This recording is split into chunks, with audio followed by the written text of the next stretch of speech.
ఇవాళ కాన్వర్సేషన్ కంటే ఎక్కువ సంగీతం వినిపించబోతోంది. అప్పుడో ఇప్పుడో ఎప్పుడో కలగన్నానే చెలి. సీరాలో సందమామ ఎవ్వరమ్మ ఆ గుమ్మ సీతమ్మ.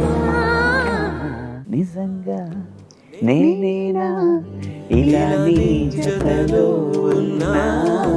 ఇంజనీరింగ్ మానేసి ఇండస్ట్రీలోకి వస్తున్నప్పుడు మా ఊర్లో ఎంత చేసినా మళ్ళీ 4-5 సంవత్సరాల కంటే ఎక్కువ ఉండదు కదా కెరీర్.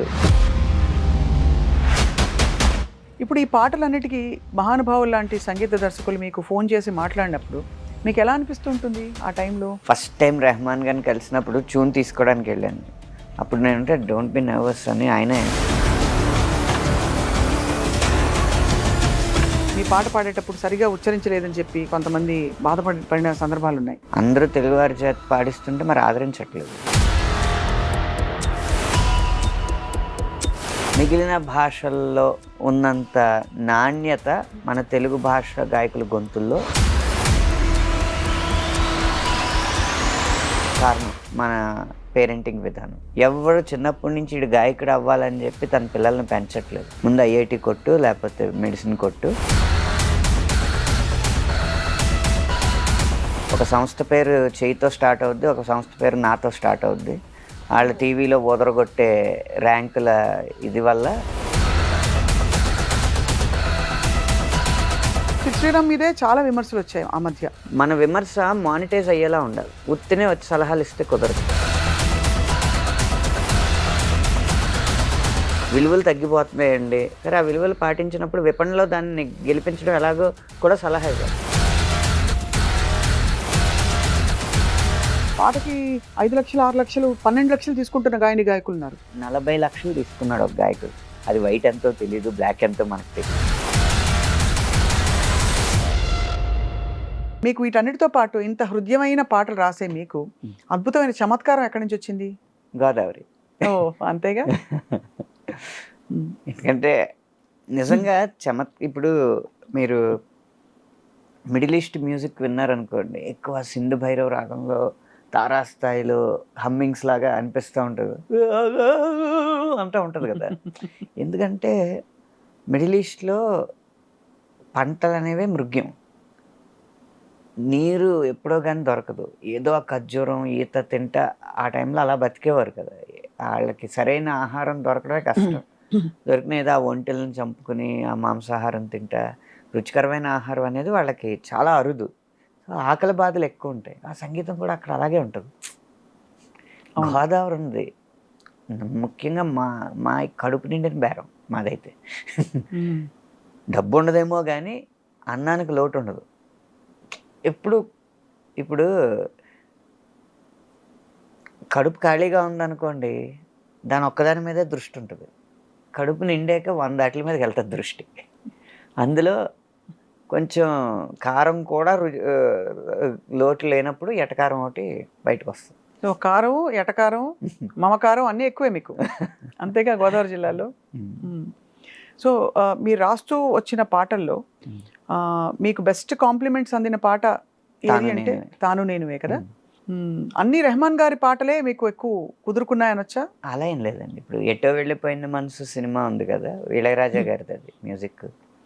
ఒక పాటకి నంది అవార్డు, ఒక పాటకి ఫిల్మ్ఫేర్ అవార్డు, ఒక పాటకి బిగ్ మ్యూజిక్ అవార్డు, అలా వేరు పాటలకు వచ్చినాయి. ఒకే పాటకి చాలా అవార్డులు వచ్చే సందర్భాలు ఉంటాయి, కానీ ఒకే సినిమాలో వేరు పాటలకి మంచి అవార్డులు రావడం అనేది అరుదుగా ఉంటుంది అన్నమాట. ఇప్పుడు ఈ పాటలన్నిటికీ మహానుభావులు లాంటి సంగీత దర్శకులు మీకు ఫోన్ చేసి మాట్లాడినప్పుడు మీకు ఎలా అనిపిస్తుంటుంది ఆ టైంలో?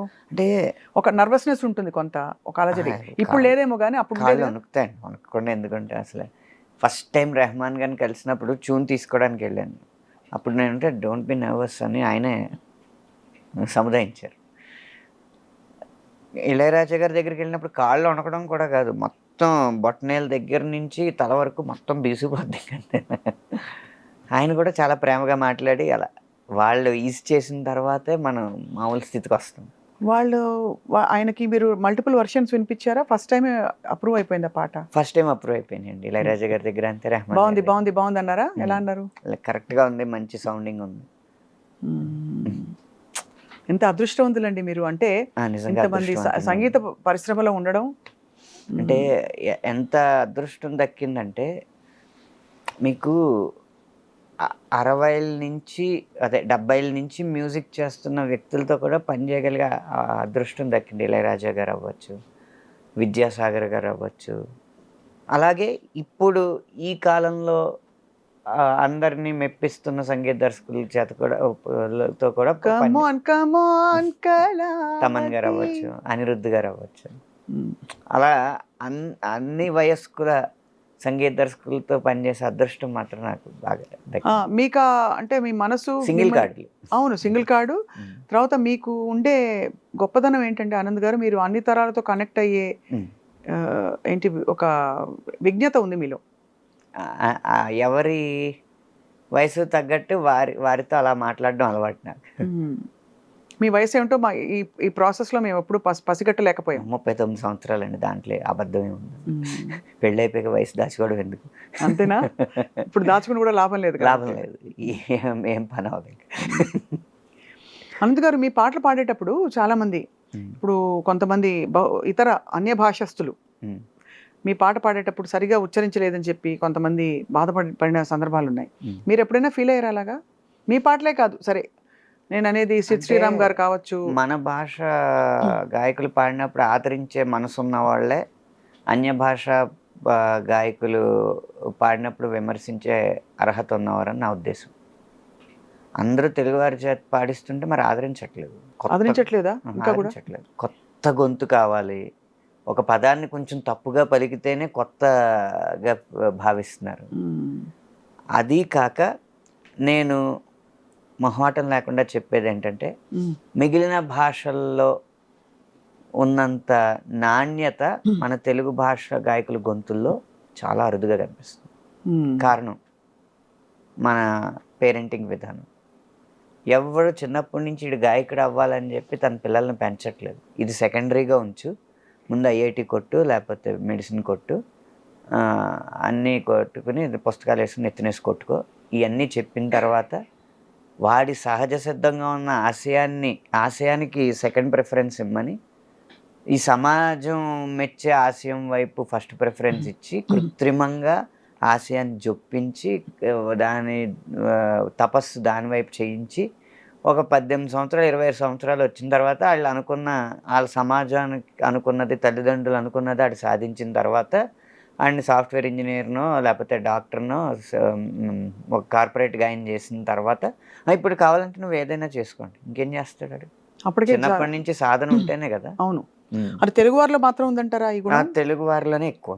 అంటే ఎందుకంటారు? అంటే అతి జాగ్రత్త ఏమో. చైనా వల్ల. ఒక సంస్థ పేరు చేయితో స్టార్ట్ అవుద్ది, ఒక సంస్థ పేరు నాతో స్టార్ట్ అవుద్ది. వాళ్ళు టీవీలో ఓదరగొట్టే ర్యాంకుల ఇది వల్ల అది మీరు అని చూపిస్తేనే మాకు అర్థం అవుతుంది. 1 2 5 ఈసారి ఐఐటి కాంపిటీషన్లో వరుసగా 1 1 1 2 2 2 5 6 7 7 7 ఇలా 10 లోపు 100 ర్యాంకులు సాధించిన సంస్థ మా అయిపోయింది.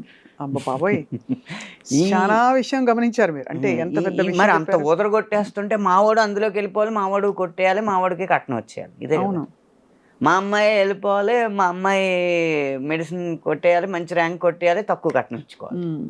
ఈ ఇదితో వెళ్తున్నప్పుడు ఎలా కుదురుతుందండి? ఇప్పటికే ఆ జబ్బు పోలేదు. పోనీ సింగర్ని చేద్దాం అనుకున్న తల్లిదండ్రులైనా దేని చూసి ఇన్స్పైర్ అవుతున్నారు? రియాలిటీ షోస్ని చూసి. ఆల్రెడీ వచ్చేసిన సినిమా పాటని ఎవరో అమ్మాయో అబ్బాయో పాడితే దానికి నుంచి చప్పట్లు కొడుతుంటే నువ్వు కూడా అలా కొట్టించుకోవాలని చెప్పి ఆ సినిమా పాటలు ప్రాక్టీస్ చేస్తున్నారు. సాధన లేదంటారు? సాధన అనేది జానపదం, శాస్త్రీయం, లలితం, పాశ్చాత్యం, ఈ సంగీతాలన్నిటిలో ఉన్న పునాదులు ఏంటో అవి సాధన చేయాలి.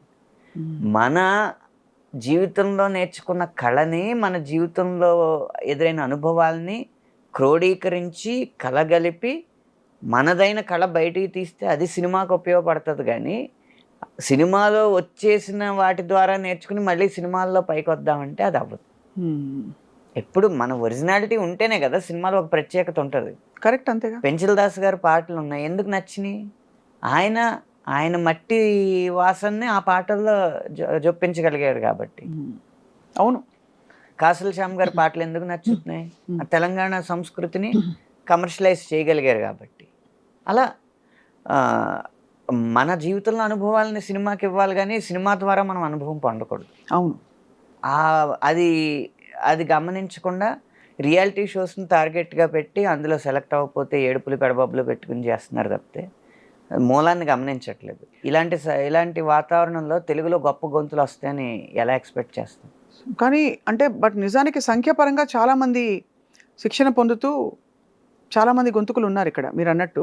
కానీ విలక్షణమైన గొంతుకులు అడుగుతున్నారంటే మేబీ అక్కడ చెన్నైలో ఇప్పుడు చిన్మయి గారు కావచ్చు, తెలుగింటి అమ్మాయి అయినా కూడా చెన్నైలో స్థిరపడి తను అద్భుతమైన వాయిస్, డబ్బింగ్, అసలు తన పాట అయితే చెప్పక్కర్లేదు. అంటే సౌత్ ఇండియాలో ఎలా అయితే శ్రేయా ఘోషాల్ ఒక పేరు సాధించారు, శ్వేతా మోహన్ గారు కావచ్చు, పురుషుల్లో మన సిద్ శ్రీరామ్. కానీ సిద్ శ్రీరామ్ మీదే చాలా విమర్శలు వచ్చాయి ఆ మధ్య. తన ఆంగ్ల భాష, అరవ భాష యాసతోటి కొంచెం తెలుగు పదాలని నా ఈ 100 మిలియన్లు అదే 200 మిలియన్లు దాటిన పాటలు ఒక 3 ఉన్నాయండి ఫ్లాగ్షిప్ మిలియన్స్ లెక్కలో చూస్తే. ఒకటి ఇంకేం కావాలి, 2 కళావతి, 3 ఇప్పుడు 2 ప్రేమ మేఘాలు. ఆ 3 2 సిద్ శ్రీరామ్యే. ఇప్పుడు విపణిలో ఏది ఎక్కువ అంకెలు చూపిస్తుందో అదే విజయం. ఇప్పుడు విమర్శించినంత మాత్రాన అంకెలు తగ్గట్లేదు కదా. తగ్గవు, కరెక్టే. మనం విమర్శ అనేది మన విమర్శ మానిటైజ్ అయ్యేలా ఉండాలి. ఉత్తినే వచ్చి సలహాలు ఇస్తే కుదరదు. అంతేగా. విలువలు తగ్గిపోతున్నాయండి, పాత సినిమాల్లో విలువలు ఉండేవి, సరే ఆ విలువలు పాటించినప్పుడు విపణిలో దాన్ని గెలిపించడం ఎలాగో కూడా సలహా ఇవ్వాలి. అంటే ప్రణాళికాబద్ధంగా ఉండాలి తప్ప దానికి కుదరదండి విమర్శలు. చాలా ఎంత గొప్ప పాయింట్ చెప్పారు. ఇంత క్లారిటీ ఎలా వచ్చింది ఆనంద్ గారు మీకు? మళ్ళీ గోదావరి జిల్లాలేనా? కాదు, మీరు ఎంత క్లియర్గా ఉన్నారు చూడండి. మీరేమీ దాన్ని ఖండించట్లేదు, బట్ ఏంటది తినడానికి ఉపయోగపడిన ఇడ్లీలు ఎందుకు అంటున్నారు? అంతేనండి. అంటే విలువలు, సినిమా అనేది ఒక వ్యాపారాత్మకమైన కళ లేదా కళాత్మకమైన వ్యాపారం. ఈ కళా వ్యాపారం మిళితమైనప్పుడు ఒక కళ గురించో ఒక వ్యాపారం గురించో మాట్లాడకూడదు. రెండింటిని 2 కళ్ళుగా భావించి చూడాలి. కడుపు నింపని కళలెందుకు, తనకు మాలిన ధర్మమెందుకు, అంతేనా? అంతే కదండి. ఏదైనా ఉంటుందండి. ఇప్పుడు శంకర్ మహాదేవన్ గారి సాధన ఎంత గొప్ప సాధన అది. ఆయన ఏమి శాస్త్రీయ సంగీతాన్ని ఎక్కడో కప్పేసి పాశ్చాత్య సంగీతం వైపో లేకపోతే చౌక సంగీతం వైపో వెళ్ళలేదు కదా. ఆ శాస్త్రీయ సంగీతానికి వ్యాపార దృక్పథం ఎలా జోడించాలనేది నేర్చుకున్నారు. అందుకే ఆయన పాటలు హిట్ అయినాయి, ఆయన గొంతు హిట్ అయింది. కరెక్ట్. ఆ రకంగా ఎవరు సాధన చేశారు? శంకర్ మహాదేవన్ గారు గమకాలు అంత బాగా తిరగడానికి కారణం ఏంటని అడిగితే ఒక చోట చెప్పారు, సాధన. వర్ణాలు ఉన్నాయి కదా, ఆ వర్ణాలు లిరిక్తో కాదు, స్వరంతో కాదు, అకారంతో సాధన చేశారు. చిత్ర గారు కీర్తనలన్నీ అకారంతో సాధన చేశారు. ఈ అన్ని సాధనలు చేయిస్తున్నారా పేరెంట్స్? రియాలిటీ షోల వైపు చూస్తున్నారా? చైనా వైపు వెళ్తున్నారా? అలా చైనాలో చదివితే వచ్చే ప్రొడక్ట్స్ కూడా చైనా ప్రొడక్ట్స్ వస్తాయి, చూడడానికి బాగుంటాయి. గొప్ప మాట, టంగుమని చెంప చెల్లుమనిపించావు. మన పాత డైలాగ్ చెప్పారంటే. బట్ ఆనంద్ గారు, గాయకులకి ఇన్ని సాధనలు ఉంటాయి కదా, గేయ రచయితలకు ఏముంటాయి సాధనలు? అంటే మిమ్మల్ని మీరు నిత్యం నేర్చుకోవడానికి, లేదు మీ వొకాబులరీ కావచ్చు, ఇంకోటి కావచ్చు. గాయకుడికి నిజంగా కఠోర సాధన చేస్తే ఒక 6 సంవత్సరాల్లో, అప్పుడు దాకా మామూలుగా పాడని వ్యక్తి కూడా ఒక 6-7 సంవత్సరాల్లో గాయకుడు అవ్వచ్చు. రచయితకు కూడా సాధన ఉంటుంది, అది కూడా పుట్టుకతో వచ్చేది ఏం కాదు. కాకపోతే ఆ 6 కాదు, 15 సంవత్సరాలు పడుతుంది. ఒకటి మౌలికమైన విషయాలు తెలుసుకోవాలి. ఏంటి పాట అంటే? ఫస్ట్ కవిత ఏంటి? లోపల ఆలోచన, భావాన్ని ఆలోచనగా, ఆలోచన పదంగా, పదాన్ని వాక్యంగా మార్చడం, వచ్చిన భావాన్ని అలా వాక్యంగా మార్చిన దాన్ని లయబద్ధంగా చేయడం పాట, అంతే కదా. ఇప్పుడు భావం ఎలా ఉండాలి? భావం మనకి ఎగ్జాంపుల్ చెప్తారు కదా, కాళిదాస్ కాలంలో భోజరాజు మంచి శ్లోకం చెప్తే మంచి కానుకలు ఇస్తారంట అని చెప్పి ఒక ఆయన, ఒక పేద బ్రాహ్మణుడు ఎవరో, పండితుడు, గొప్ప పండితుడే, బ్రాహ్మణుడు ఎవరో వెళ్ళి ఒక సత్రం దగ్గర ఒక లైన్ రాసుకుంటాడంట. దాని అర్థం ఏంటంటే భోజనం దేహి రాజేంద్ర, భోజనం దేహి రాజేంద్ర అని మొదలవుద్ది. భోజనం ఇవ్వు రాజా, అది నేతితో రుచికరంగా ఉండేలాంటి భోజనం కావాలి అంటాడు. ఇది మాటే. ఆ తర్వాత లైన్ ఏం రాయాలో రాదు.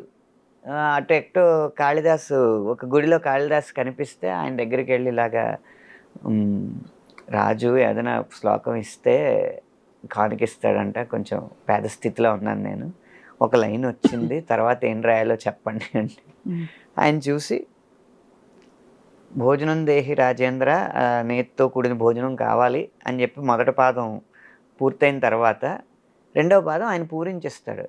ఏంటంటే అదే శరత్చంద్ర చంద్రికా ధవళ దది మాహిషంతు శరత్చంద్ర చంద్రికా ధవళ దది అంటే దది పెరుగు, ధవళ తెల్లని పెరుగు, చంద్రిక వెన్నెల్లాంటి తెల్లని పెరుగు, శరత్చంద్ర చంద్ర చంద్రిక చందమామ యొక్క వెన్నెల్లాంటి తెల్లని పెరుగు, శరత్చంద్ర శరత్ కాల ఋతువులో ఉన్న చందమామ వెన్నెల్లాంటి తెల్లని పెరుగు. అది దేనిది? ఆవుది కాదు, మాహిషంతు, గేదెది కావాలి. ఎందుకంటే ఆవు పెరుగు కొంచెం ఎంతో కొంత పసుపు రంగులో ఉంటుంది. కరెక్ట్. కాబట్టి అలాంటి పెరుగుతో ముగించాలి భోజనం అని చెప్పి కింద ముగిస్తాడు అనమాట. ఇది కవిత్వం అవుద్ది, పైది వాక్యం అవుద్ది. ఎప్పుడైనా ఒక ఉపమానం,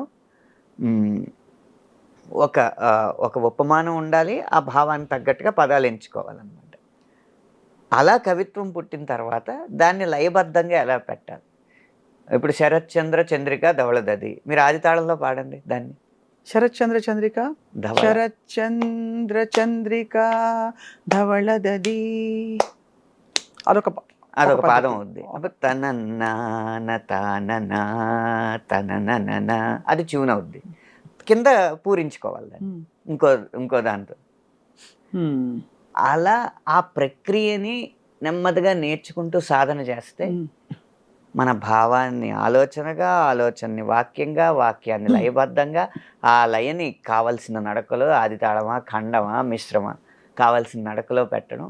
ఇప్పుడు ఇలాంటి భావాన్ని ఇంకా కలోక్యల్గా చెప్పాలా, ఇంకా రాయల్గా చెప్పాలా అన్న పదాల ఎంపిక, ఈ ఎంపిక జరగాలంటే, కలోక్యల్గా జరగాలంటే ఎలాంటి జానపద రచనలు చదవాలి, రాయల్గా కావాలంటే ఎలాంటి ఉత్కృష్టమైన గ్రంథాలు చదవాలి, అవి పోగు చేసుకుంటా అలా సాగిస్తే పాట రాయడం వస్తుంది.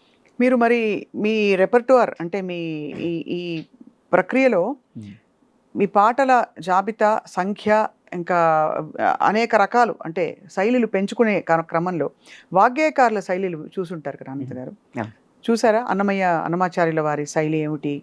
సో ఎవరి శైలి మీకు బాగా? ఎందుకంటే మనం అప్పుడప్పుడే అనేక కొత్త రకాలు, ఇప్పుడు త్యాగరాజ యోగ వైభవం, అగరాజ యోగ వైభవం, రాజయోగ వైభవం, యోగ వైభవం, వైభవం భవం వం శ్రీ త్యాగరాజ యోగ వైభవం అని వస్తుంది. గోపుచ్చి అంటారు కదా, అదే ఆవు తోకలాగా. అప్పుడు అలా ఉంది. ఇప్పుడు గోపుచ్చేతి, దీన్ని ప్రయోగించాలి, ఏం చేయాలి అన్నప్పుడు ఏదో ఆలోచిస్తాం, మనకేదో తడతది. మన అంతరంగాలు, తరంగాలు, రంగాలు, గాలు, అలా. ఇంకా కావాలంటే అన్య భాష పదం వాడాలంటే లు, బాత్రూమ్. అర్థమైంది. ఇలా సాధన చేసి ఇప్పుడు ఏదో మీరు చెప్పారు కాబట్టి ఏదో వచ్చింది చెప్పాను. అర్థమైంది. అంటే ఈ ప్రక్రియలని ఇప్పుడు ఆధునిక సాహిత్యంలో మనం వాడుతున్నామా అని అనేక ప్రక్రియలు వాగ్గేయకారుల, అంటే అది ఆస్వాదించే రసజ్ఞత ఉండాలి కదా. అవును, అలాంటిది ఉన్నప్పుడు వాడతాం. నేను ఇది ముక్తావళి అలంకారం వాడాను. దీంట్లో ఏకువలోన గోదారి ఎరుపెక్కింది. ఇప్పుడు ఈ ఎరుపుని తీసుకోండి. ఆ ఎరుపేమో గోరింట పంటయింది. పంటను తీసుకోండి. పండిన సేతికెన్నో సిగ్గులొచ్చి, సిగ్గుని తీసుకున్నాం. సిగ్గంతా సీర గట్టింది. చీరను తీసుకున్నాం. సీరలో సందమామ ఎవ్వరమ్మ, ఆ గుమ్మ సీతమ్మ. గోదావరి నుంచి సీతమ్మ వరకు దాన్ని ముక్తావళి అలంకారం అంట. అలాగే యమకం అని ఒక శబ్దాలంకారం ఉంటుంది. నారప్ప పాటలో కాలయముడివై పూన కాలయముడివై అని ఒక పదం వస్తుంది. అంటే కాలయముడు అన్న పదమే అది. ఆ పూన అనేది చేర్చేటప్పటికి పూనకాలయముడివై అంది. అలాగే చేఖానుప్రాస అని ఉంటుంది. అంటే పక్కనే ఉండాలి, అదే పదం ఉండాలి, కానీ వేరే అర్థం ఉండాలి. పిసినారి నారివే పిసరంత పలకవే. నారి అనేది ఉంటుంది కదా, నారి అంటే స్త్రీ, వనిత. పిసినారి అంటే లోభి. పిసినారి నారివే అదనమాట చేకానుప్రాస. దీనేమంటారు? వెన్నెల్లో గోదావరి కలవరం కలవరం అని వస్తుంది. అది యమకమే. ఎందుకంటే ఇప్పుడు ఆ కలవరం పక్కన వస్తే చేకానుప్రాస. అయ్య బాబాయ్, భాషలో ఎన్ని పార్శ్వాలు ఉంటాయో మాట్లాడేస్తాం కానీ ఇవన్నీ మీరు పద్ధతిగా నేర్చుకున్న జ్ఞానమా లేక అక్కడక్కడ ఇలాంటి మీలాంటి పండితులు అందరూ చెప్తుంటే వచ్చిన? దేవదేవం భజే. నన్ను పండితులు అన్నారా? మరి మీరు పండితులే కదా, సంగీతంలో మీరు పండితులే. సంగీతం నేర్చుకున్నామండి, అది తల్లిదండ్రుల భిక్ష. అప్పుడు మీరు చెప్పారు కొంతల వరాళ్ళ రాగం గురించి చెప్పారు. ఇంకా ఎవరి దగ్గర నేను కొంతల వరాళ్ళ గురించి చెప్పాను అనుకోండి, అది స్వప్న గారు చెప్పారని వాళ్ళకి సమాచారం ఉండకపోవచ్చు, నాకు తెలుసు అనుకుంటారు. అలా. సో ఇసి ఖుషిమే. మీరు హిందీ పదాలు ఏమైనా వాడుతున్నారా మీ పాటల్లో? అప్పుడప్పుడు. అంటే నాకు హిందీ పూర్తిగా రాదు, ఆ ప్రాసలో కలిస్తే వాడుతూ ఉంటాను అప్పుడప్పుడు. బాసులు వచ్చిండ్రే బేసులు పెంచుండ్రే బాక్సులు బద్దలు రే యాష్ కరే డానులు వచ్చిండ్రే డాన్సులు దంచుండ్రే ఫ్యాన్స్కి పండగే జూంబరే ఏ కొండాలైనా పిండి చేసే కండలున్నోడే గండాలైన దండం పెట్టే గుండె దమ్మోడే వీళ్ళిద్దరిట్టాగొస్తే భూమి దద్దరిల్లాలంటే హే టాలీవుడ్ని బాలీవుడ్ని తారుమారేంగే తార్మార్ తక్కరుమార్ తార్మార్ తక్కరుమార్. ఒక విచిత్రమైన విషయం అడగాలి అనంత్ గారు. మీరు 20 ఏళ్ళుగా ఇండస్ట్రీలో ఉన్నారు. అంతకుముందు 70వ దశకం నుంచి, అదే 19 ఏళ్ళు దగ్గర 70వ దశకం నుంచి పనిచేస్తున్న పెద్ద పెద్ద మహానుభావులతో మీరు ఇప్పుడు పనిచేస్తారు కలిసి. మనకి వేటూరి వారు, సీతారామ శాస్త్రి గారు, ఇంకా చాలామంది మహానుభావులు, గేయ రచయితలు, కవుల గురించి చెప్పినప్పుడు ఈ తరం కవులు కానీ గాయకులు కానీ అప్పుడు తీసుకున్న మహానుభావుల జీతభత్యాల కంటే, రెమ్యూనరేషన్స్ కంటే ఇప్పుడు 10 అమాంతం పెరిగిపోయింది. అంటే ఇప్పుడు మనం వినడం, ఈ తరం గాయని గాయకులు తీసుకుంటున్న రెమ్యూనరేషన్ ఒక పాట పాడడానికి, అంతటి బాలు గారు కూడా ఆయన హైయెస్ట్ పొజిషన్లో ఉన్నప్పుడు కూడా తీసుకోలేదని. ఇంత వ్యత్యాసం రావడానికి ఏమిటి కారణం? ఇప్పుడు ఇంకా పెరిగారు కదా, ఇన్ఫ్యాక్ట్ సంఖ్యాపరంగా పెరిగినప్పుడు డిమాండ్ సప్లై కదా కారణం. మీరు ఇన్ని విశ్లేషణలు చేస్తూ ఉంటారు వార్తా ఛానల్స్లో. ఇన్ఫ్లేషన్. అప్పుడు బంగారం ఎంత? 1990లో 3000 కాసు, ఇప్పుడు ఎంత? 60,000. అది అంటే కానీ ఇది గమనించారు కదా, పాటకి 5 లక్షలు 6 లక్షలు 12 లక్షలు తీసుకుంటున్న గాయని గాయకులు ఉన్నారు. అవును, ఏనాడు మనం వినలేదు. మనం 15 లక్షలు 40 లక్షలు తీసుకున్నాడు ఒక గాయకుడు. ఎవరు సార్? చెప్పకూడదు అని ఏముంది, అది తెలిసి తీసుకుంటే. అది ఏ రూపంలో తీసుకున్నాడో మనకు తెలియదు, అది వైట్ ఎంతో తెలియదు, బ్లాక్ ఎంతో మనకు తెలియదు. అది తెలియనప్పుడు మనం చెప్పి ప్రూఫ్ లేదనుకోండి, కరెక్ట్, పేరు చెప్పకూడదు. కానీ అలా పెద్ద పెద్ద సమాచారం కూడా అలా తీసుకుంటున్న గాయని గాయకులు ఉన్నారు. అంటే నిజంగా ఇవాళ ఇండస్ట్రీలో నిలదొక్కుంటే కాసుల పంటే. అంటే ఇక్కడ నిలదొక్కుకోవడం కంటే కూడా అండి, వచ్చిన సక్సెస్ అనేది ఎలాంటిది అనేది ముఖ్యం. తెలియకుండా ఒక పాట అన్ని కలిసి వచ్చి అది 1000 మిలియన్లకు వెళ్ళిపోయింది అనుకోండి, అమాంతం పెరుగుతుంది. అంతే, వ్యాపారాన్ని బట్టే ఉంటుంది ఏదైనా. అంతే అంతే అది ఖచ్చితంగా అది దాన్ని గౌరవిస్తూనే. మీకు ఎప్పుడైనా లీన్ పీరియడ్స్ వచ్చాయి మీరు వచ్చిన కొత్తల్లో కానీ, అంటే కొంత ఖాళీ ఉన్న సమయాలు వచ్చి ఏమిటి నేను అని వచ్చిన ఒక 10 నెలలు అంటే అప్పుడప్పుడు ఒక పాట రావడం అలా అయింది కానీ ఆ తర్వాత నుంచి ఎప్పుడు పొద్దున్న లేస్తాయి బాబు ఆయనకి పాట ఇవ్వాలి అన్న ఇదితోనే కానీ ఈరోజు ఏం పాట లేదు రాయడానికి అన్న రోజు ఎప్పుడూ లేదు నాకు ఈ 19 సంవత్సరాలు. చాలా గొప్ప వరం మీకు అది. బహుశా మీరు అనుకుని ఉండరు కదా అనంత్ గారు? నేను అనుకున్నాను. అంటే ఇంతటి నేను ఇంజనీరింగ్ మానేసి ఇండస్ట్రీలోకి వస్తున్నప్పుడు మా ఊర్లో శ్రేయోభిలాషులే కానీ భయం ఉంటుంది కదా. వాళ్ళు చెప్పింది ఏంటంటే ఎంత చేసినా మళ్ళీ 4-5 సంవత్సరాల కంటే ఎక్కువ ఉండదు కదా కెరీరు, ఎందుకు ఇంజనీరింగ్ వదులుకుని ఇటు రావడం అని అంటే అంతకన్నా ఎక్కువ ఉండే చూపెడతాను అన్నాను. ఆ 4 8 అయింది, 8 16 అయింది, 16 ఇప్పుడు 19 అయింది. చాలా గొప్ప విషయం, చాలా గొప్ప. అది ఖచ్చితంగా మీ ఏంటి మీ పూర్వజన్మ పుణ్యం. పూర్వజన్మ పుణ్యంతో పాటు మీ ప్రతిభ అండి. ఎందుకంటే అందరినీ మెప్పించడం అంత సహజం కాదు. అంత ఎంత పుణ్యాలు ఉంటే మాత్రం ప్రతిభ పాండిత్యంతో పాటు ఏదైనా ఆవగింజంత అదృష్టాన్ని కూడా నమ్మాలండి. ఆవగింజ ఎక్కడంటే మీ పాటలు హిట్ అవ్వడం, అదే ఆ స్థాయిలో హిట్ అవ్వడం అనేది ఆవగింజ ఖచ్చితంగా. ఓ 4 హిట్ పాటలు పాడుకుందాం అనంత్ గారు మీవి. కాలంలో వెనక్కి వెళ్దాము ముందుకు వెళ్దాం మీ ఇష్టం. నాకు అప్పటి నుంచి ఇప్పటివరకు అన్ని పాటలు ఇష్టం కాబట్టి మీకు ఎలా అంటే అలా మీ హిట్ పాటలు కొన్ని ఊరికే ఒక 2 లైన్లు అలా పల్లవులు అనుకుంటే అదొక తృప్తి. మొదటి నుంచి చూద్దాం. అయితే ఫస్ట్ హిట్ అన్న రుచి నేను చూసింది ఫస్ట్ బొమ్మరిల్లు అప్పుడో ఇప్పుడు.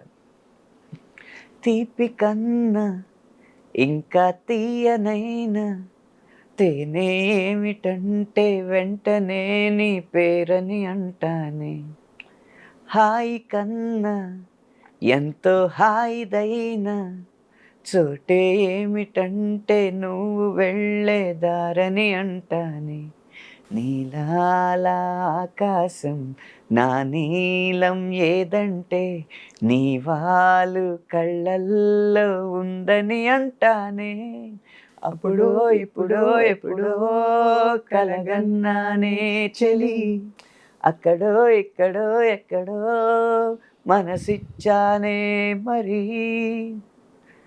ఆ తర్వాత వెంటనే కొత్త బంగారు లోకం వచ్చింది హిట్.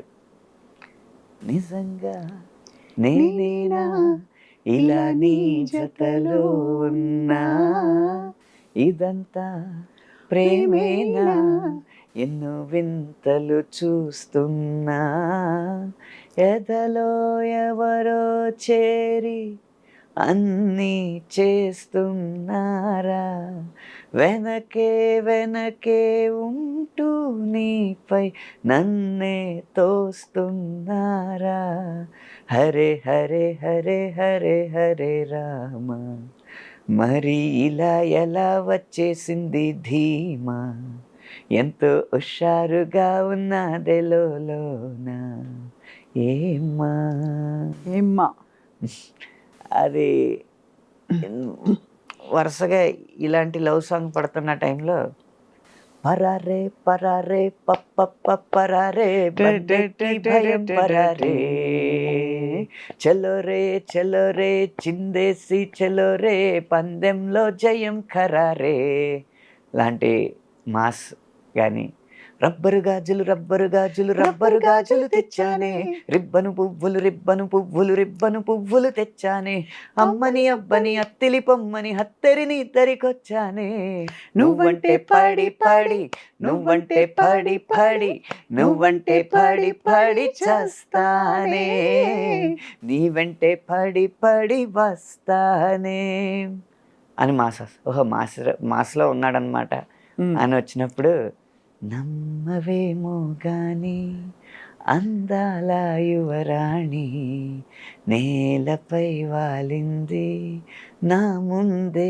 మెరిసింది, అందుకే అమాంతం నామది అక్కడే నిశ్శబ్దం అయినది, ఎందుకో ప్రపంచం అన్నది ఇక్కడే ఇలాగే నాతో ఉంది, నిజంగా కళ్ళతో ఎంతగా మంత్రమేసింది, అదేదో మాయలో నన్నిలా ముంచి వేసింది ఇప్పుడు అన్నీ మిక్స్ అయిపోయి ఇంగ్లీష్లు ఆకాశం బద్దలైన సౌండ్ గుండెల్లోన మోగుతుంది నేను కలిసాక, ఇలాంటిది ఇంకా అన్ని రకాలన్నమాట.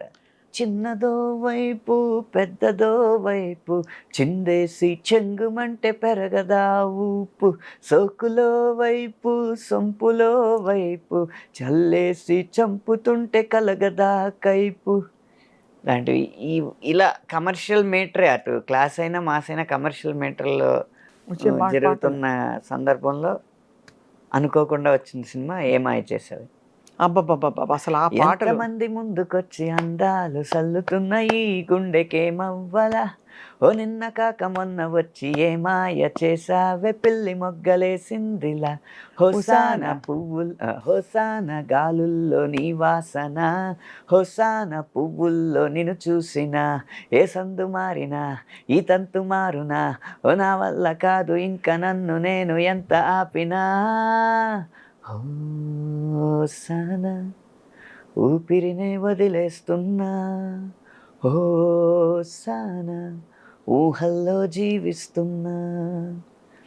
ఇది కంటిన్యూ అవుతూ కొంచెం ఈ సాహితీ పరిమాణాలకి ఇంకా కావ్య గౌరవం అద్దేలాగా, కోటి కోటి తారల్లో నా చందమామ ఉన్నన్నాళ్ళు నీ మనస్సులో నేనుంటానే, నీటి మీద ఆ కైలాసం తేలకుండా ఉన్నన్నాళ్ళు నీ తపస్సునే చేస్తుంటానే, గాలిలోన ఆరో ప్రాణం కలవకుండా ఉన్నన్నాళ్ళు నిన్ను నేను ఆరాధిస్తా, నీ కోసం ఆరాధిస్తా.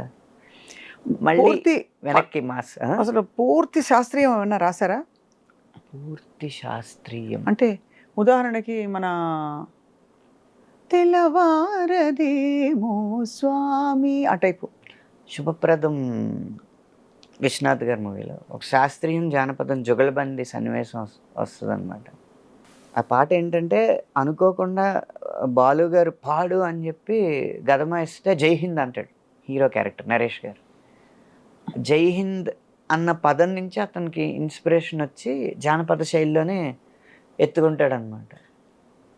ఇది సల్లనయ్యనే ఏలేలో ఏలేలేలో ఏలో ఏలో యాలా, ఏలేలో ఏలేలో ఏలో ఏలో యాలా, ఏలేలేలో ఏలేలేలో యాలా, ఏలేలో ఏలో యాలా.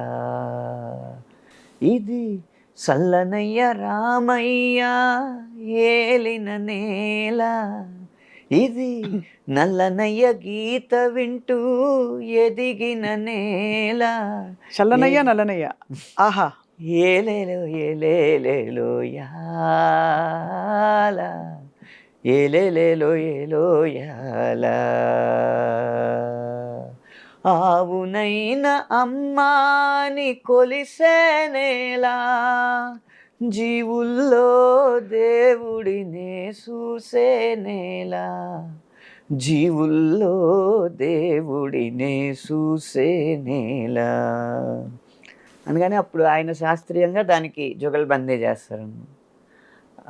అలా చేస్తుండగా పాటలో చివరి అంకం వచ్చేటప్పటికి అన్నీ ఈ నేల ఎలాంటిది అని చెప్పడానికి, వేద భూమిలో అణువణువు నాదమయం, ఈ నాద భూమిలో ప్రతి కణువు రాగమయం, శుకపికాల మెలకువలే శుద్ధ సావేరిగా, రాతిరప్ప కదలికలే రీతి గౌళగా, అబ్బో హిమనదాల నడకలవే హిందోళంగా, హాసములై పూసిన ఈ సదయ హృదయ కమలములే, పులకలొలికి పలుకు కలికి పదములు హంసానందిగా, నినదించిన భూమి నిన్ను పెంచిన భూమి. ఎంత అద్భుతంగా ఉంది ఆనంద్ గారు ఈ పాట. మణిశర్మ గారు, నేను మామూలుగా అసలు రాగాలు కూడా భలే పెట్టారు అక్కడ. రాగాల పేర్లు రాస్తే అరా నువ్వు రాగాల పేర్లు రాసేసి నీకు రాగాల పేర్లు తెలిసని డంకా బజాయించేద్దాం అనుకుంటున్నావు, నేను అయ్యే రాగాల్లో చేస్తాను. చిన్న ఒక లైన్ ఉంటుంది, అంటే సుఖపికాల మెలకువలే శుద్ధ సావేరిగా, అంటే ఆ లైన్ శుద్ధ సావేరిలో. సరి మ పద సా. అవును, నెక్స్ట్ రాతిరప్ప కదలికలే రీతి గౌళ, నెక్స్ట్ హిందోళం. హిమనదాల నడకలవే హిందోళంగా, హాసములై పూసిన ఈ సదయ హృదయ కమలములే హంసానంది. పలుకు కలికి పదములు హంసానందిగా, నినదించిన భూమి నిన్ను పెంచిన భూమి, అసలు తెలిపేది ఒకటే లోకా సమస్త సుఖినో భవంతు. అదొక జుగల్బందీలా ఉంటుంది అనమాట. చాలా బాగుంటుంది ఆ పాట. చాలా అద్భుతంగా ఉందండి ఇది. చాలా చాలా ఎన్ని మంచి పాటలు మీ కలంలో కుదురుకున్నాయి అనంత గారు. అసలు వినేవాళ్ళ అదృష్టం. ఎందుకంటే ఇవి 10 కాలాల పాటు నిలిచే పాటలు. ఇవేదో దొరికిన పదాలని ఏదో పొందుపరిచే చాలా డీప్ మీనింగ్తో రాసిన జాడలు కనిపిస్తున్నాయి స్పష్టంగా. అంతే, ఆ వైవిధ్యానికి ఏదో ఒక అదృష్టం దొరికింది. ఇప్పుడు నేను గోదావరి జిల్లాలో పుట్టిన వ్యక్తిని, అక్కడే పుట్టి పెరిగిన వ్యక్తిని. ఏదో చదువు కృష్ణా జిల్లాలో 2 సంవత్సరాలు, గుంటూరు జిల్లాలో 3 సంవత్సరాలు గడిచింది, కానీ నా ప్రభావం అంతా గోదావరి జిల్లా. కానీ ఒక సందర్భంలో రాజన్న సినిమాలో తెలంగాణ జానపద శైలిలో రాయాల్సి వచ్చింది. అది కూడా ఒక స్టోరీ నడుస్తూ ఉంటుంది పాటలో. పాప వెళ్తూ ఉంటుంది, వాళ్ళ బడిలో పాట పాడాలి, ఎలా పాడాలి పాట అని ఆలోచిస్తూ ఉంటే దారిలో వెళ్ళే వాళ్ళంతా నా బిడ్డ మీద పాడు, కుమ్మరి వ్యక్తి ఆయనేమో నా కుండ మీద పాడని, తర్వాత చేనేత కార్మికుడు చేనేత కార్మికురాలేమో నా నేత మీద, నా చీర మీద పాడని, అలా ఒక్కొక్కళ్ళు చెప్తా ఆఖరికి మొత్తం ఒక ప్లేస్కి వెళ్ళేటప్పటికి తన ఊరంతా కనపడుతుంది, ఊరు పల్లె తల్లిలా అనిపించి నా మీద పాడని అడుగుతుంది. ఇది కాన్సెప్ట్ చెప్పింది విజయేంద్ర ప్రసాద్ గారు. అది మళ్ళీ తెలంగాణ నేపథ్యంలో వచ్చే స్టోరీ కాబట్టి,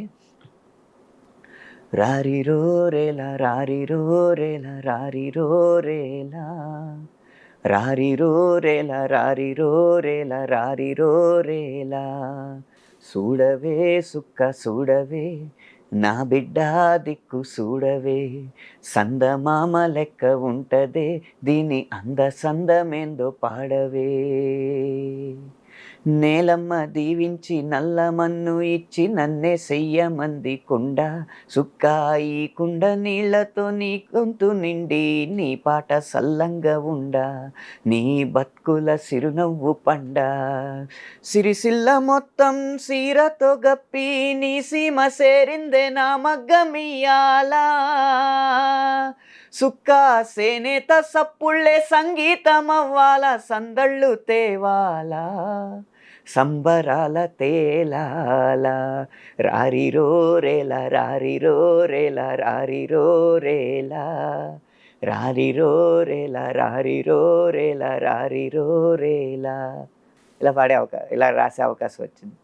మొన్న ఈ మధ్య భగవంత్ కేసరి సినిమాలో బాలకృష్ణ గారు మాట్లాడే డైలెక్ట్ తెలంగాణ డైలెక్ట్ ఉంది కాబట్టి పాపతో పాడే పాట ఒకటి ఉంటుంది. ఉడతా ఉడతా ఉషా ఉష్ సప్పుడు చెయ్యకుర్రి, మీ కన్నా మస్తుగా ఉరుకుతుంది మా సిట్టి సిన్నారి, సిలక సిలక గప్పూసు గమ్మున కూషోర్రి, మీ కన్నా తీయగా వలుకుతుంది మా పొట్టి పొన్నారి అనే పల్లవి. ఆ చరణం చాలా మంచి పేరు వచ్చిందనమాట దాంట్లో. అమ్మనైతా లాల పోస్తా, అయ్యనైతా జోల వాడుతా, అవ్వనైతా బువ్వ వెడతా, దువ్వెనైతా జడలల్లుతా, పత్తి పువ్వైతా నీకు రైకలియనీకి, పట్టు పురుగైతా నీకు పావడియనీకి, ఏమన్నైతే నీకేమన్నైతే నేనేమన్నైతా నిన్ను కాయనీకి, ఉయ్యాలో ఉయ్యాల నా ఊపిరి నీకు ఉయ్యాల, ఔ మల్లా గీసేతుల్ల నిన్ను మొయ్యాల. అప్పుడే పెద్ద మనిషి అవుతుంది అమ్మాయి. ఒప్పుల కుప్ప ఉయ్యాలో ఉయ్యారి భామా ఉయ్యాలో, సిగ్గుల మొగ్గ ఉయ్యాలో సింగారి బొమ్మ ఉయ్యాల, ఓ నీల నెమిలమ్మ రాణి లెక్కస్తుంటే ఊరు ఊరంతా ఉయ్యాలో, బతుకమ్మ బతుకమ్మ ఉయ్యాలో, అబ్బబ్బబ్బా! బంగారు గౌరమ్మ ఉయ్యాల, సంబరాల గుమ్మ ఉయ్యాలో, సల్లంగా బతుకమ్మ ఉయ్యాల, నువ్వు సల్లంగా బతుకమ్మ ఉయ్యాల. అలా సంస్కృతిని కూడా పాటలో జోడించే అవకాశం వచ్చింది. అది మీ అంటే మీ క్యాన్వాస్ ఎంత పెద్దదో మస్తిష్కంలో మీకుండే పదాలు కావచ్చు, మీ ఇమాజినేషన్, మీ భావుకత అన్నీ కలగలిసి అది ఆచరణలో పెట్టే శాస్త్రి గారి పాట ఒకటుంది. నటరాజు నటరాజు స్వామి జటాజూటిలోకి చేరకుంటే విరుచుకుపడు సురగంగకు విలువేముంది. అలాగా మీ పదాల అల్లికకి మీలోని విచక్షణ, వివేకం అన్నీ తోడై కరెక్ట్గా అమర్చే నాడి పట్టుకున్నారు అనంత్ గారు మీరు. అందుకే అంత ఒక్కొక్క పాట కూడా స్పెషల్గా ఉంది. అంటే ఇప్పుడు దీనికి ఇంకో వర్షన్ రాయమన్నారు అనుకోండి, నాకున్న పదాల పరిధి వరకు రాయలేనేమో. ఈ ఉన్నది పోగు చేసి రాసింది ఆమోదించడం అనేది అది దర్శకుడు గొప్పతనం అంతే. అది మీకు మీరు అన్నట్టు మీకు ఆ అదృష్టం ఏంటంటే అన్ని హిట్ పాటలు పడ్డాయి, పాటలన్నీ హిట్ అయ్యాయి. అన్నీ హిట్ అవ్వలేదు, హిట్ పాటలు కూడా ఉన్నాయి. మామూలుగా మీకుండే 19 ఏళ్ల ఈ గేయ రచయిత జీవితంతో చూసుకుంటే మిగతా వాళ్ళతో చాలామంది అంటే గొప్ప కవులు రచయితలు మనకి చాలామంది ఉన్నారు. సో అసలు ఇక్కడ ఈ విషయం చెప్పండి, మీ సమకాలీకులు మీ పాటని ఎలా ఆస్వాదిస్తారు? చంద్రబోస్ గారు ఎప్పుడు ఒకసారి నాకు బాగా గుర్తు, ఎటో వెళ్ళిపోయిన మనసు ఆడియో రిలీజ్ అయింది. అప్పుడు పెద్ద ఎవరికి ఇంకా ఆ పాటలు రీచ్ అవ్వలేదు. ఆ టైంలో మెసేజ్ చేశారు, ఎటో వెళ్ళిపోయింది మనసు పాటలు విన్నాను, వేరే స్థాయికి తీసుకెళ్ళావు సాహిత్యాన్ని అని చెప్పి మెసేజ్ చేశారు. ఆయన చాలా మంచి మనసున్న రచయిత, వ్యక్తి. చంద్రబోస్ గారు చాలా మంచి మనసు, చాలా మంచి మనసు. అలాగే భాస్కర్ భట్ల గారు, ఆయన పాటలు కూడా చాలా అదిరిపోతాయి. మంచి చంద్రబోస్ గారి భాస్కర్ భట్ల గారు చెక్కోరి పాట విని ఆ పనిముట్టు అన్న పదాన్ని వాడిన తీరు మాత్రం చాలా అబ్బురపరిచింది.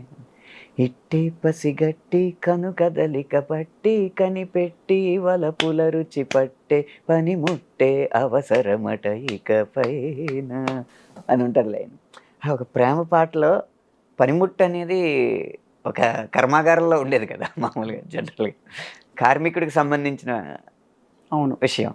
ఆ పనిముట్టుని కూడా ప్రేమ పాటలో తేవడం అనేది చాలా బాగా నచ్చిందని చెప్పారు. అలా ఎప్పుడు అంటే రచయితలకి పెద్ద ప్రొఫెషనల్ రైవలరీ, అసూయ, ఈర్ష్య, ద్వేషాలు ఉండవండి. అంటే ప్రపంచం ఏదో ఊరికి అలా అవి అన్ని ఆపాదిస్తారు. ఈ తరంలో అయితే అసలు లేవండి. ఎందుకంటే ఉన్న రచయితల సంఖ్య తక్కువ, రాయాల్సిన పాటల సంఖ్య ఎక్కువ. ఇప్పుడు అసూయ ఎందుకు వస్తుంది? వాళ్ళందరూ తెగ రాసేస్తున్నారు, మనం రాయకుండా ఇంట్లో ఖాళీగా కూర్చుందాం అన్నప్పుడే కదా. అవును. అందుకని ఏ రచయితకి ఖాళీ లేదు, ఇంకా అసూయ ఉండే అవకాశం లేదు. అందరూ వాళ్ళ శైలిలో మహానుభావులు. అనంత్ గారు, ఇప్పుడు మీరు ఇంత పరిధి ఆల్రెడీ చూసేశారు. సో ప్రతి వాళ్ళకే ఒకటి ఉంటుంది కదా, ఇంకా నెక్స్ట్ లెవెల్కి వెళ్ళాలి అని ఏదో ఒకటి పెట్టుకుంటారు. ఆ లెవెల్ ఉన్నా లేకపోయినా మా మైండ్లో ఒకటి ఉంటుంది.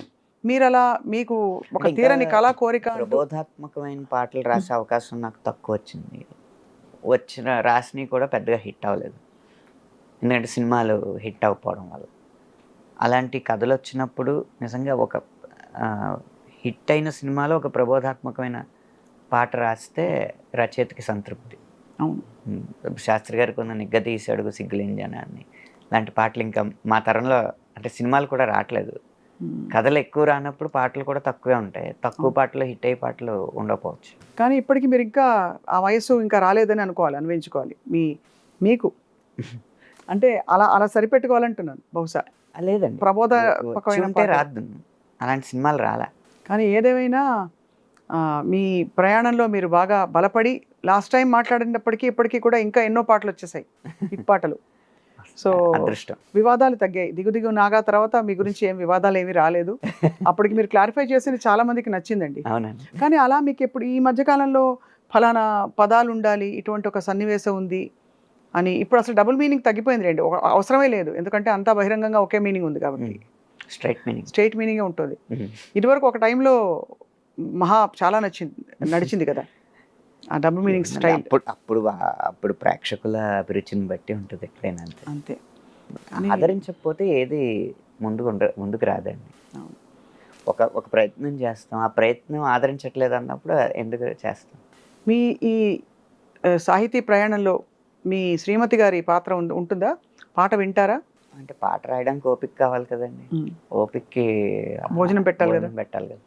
మీరు బాగా నాకు ఇవాళ ఆదివారం ఉమ్. అంటే మామూలుగా మా ఇంట్లో ఒకటి ఉంటుంది, మీ ఇంట్లో ఒకటి ఉంటుంది, అలా మీకు ఇష్టమైంది మీరు చేయించుకు తినేది? మంచి కరకరలాడే బంగాళదుంప ఎప్పుడు పెసరపప్పు చారు. సో అయితే మరిన్ని అద్భుతమైన పాటల ద్వారా మీతో మేము అలా పరిచయం పెంచుకుంటూ పోవాలని మేము ఆశిస్తున్నాం ఈ ఫిలింఫేర్ సాక్షిగా. ఈ ఫిల్మ్ఫేర్ సాక్షిగా. కంగ్రాచులేషన్స్. ఫిల్మ్ఫేర్ అవార్డు అందుకుంటున్న అనంత్ శ్రీరామ్కి ఐ డ్రీమ్ అందిస్తోంది congratulations once again on all the great achievements.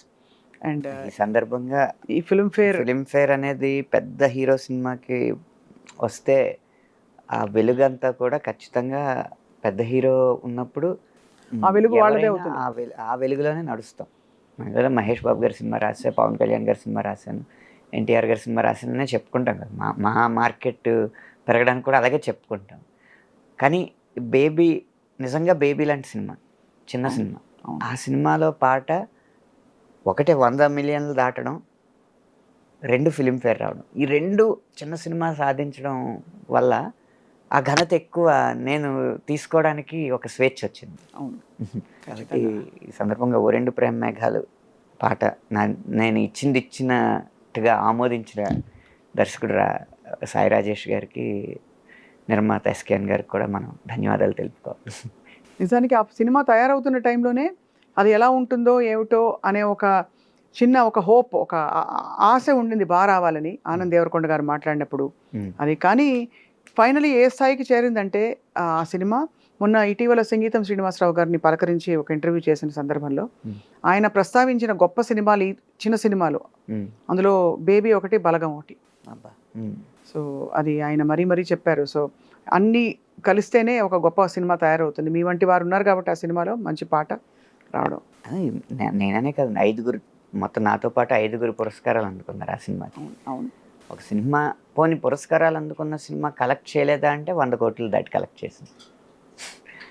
అలాంటి తృప్తి చాలా అరుదైన సినిమాలకు వస్తుంది. కరెక్ట్. అవును, నిజమే. అది మీకు వన్స్ అగైన్ మనస్ఫూర్తిగా అభినందనలు, కంగ్రాచులేషన్స్.